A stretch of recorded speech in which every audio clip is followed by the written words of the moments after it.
Udělali oheň normálně a upíkali jsme tam fakt jak nudle to upíkali. A vždycky jsem nám dovezla v termostu slivovičku. Lucíka nám dovezla přepalovanou slivovičku. Dal přítele Pěčka. Ne, to bylo den předtím. No. Ale i ten den jsem dělala další A ten vlékař dole.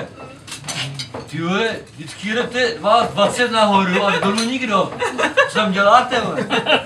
Říkáme, hele, nechceš si dát buštíka? Taky dovezu na tam. Říkám buštíka, pojď s náma nahoru, ne?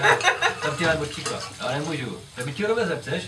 Ne, nemůžu, ne, jdete kamery. To byly ještě začátky větřáku, kdy tam stál děda v Beranici. Máš permanentku? Jo, však já jsem ukazoval permanentku z Miliko. Ne, ty nemáš permanentku, ne, já mám. A ty jsi to ukazoval? Ne, to ukazoval on. Ne, to byl on. Kde máš ty pernamentku? To mám tady. Jo, ne, to měl on.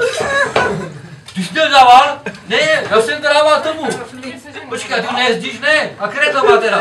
Ten Berec vůbec nevěděl. prostě bylo nás 20 a měli jsme ještě jenom permanentku. 3, vole, ty jsi pernamentky na 20. Ale byli dospělácký. Ne, pozor, dětský, o tom. Ne, nebyli, to bylo až v dalším kole. Tehdy nás zimní pobyt přišel na rodinu, na nechutných 15 cent. 15 cent, to bylo Bluetooth normálně. Já jsem přišel domů. To byl manifestskýnýho rodiče na Vlastně vodě. si vole, peněz mají i cigáru, protože jsem Do do 15 kol na horách, vole. Jo, vole, na ten den Na se 4 den, dětskama a ještě 5 A to jsme milenkama, ještě jo. viděli mrtvýho kotelníka. Jo, Ty vole. Normálně mrtvé kotelník, tak vole. tam jsme viděli víc věcí. 2 kotelné. Táto, do stop pec, podíváme se, jak to bude vypadat. Ale pojď to ty vole.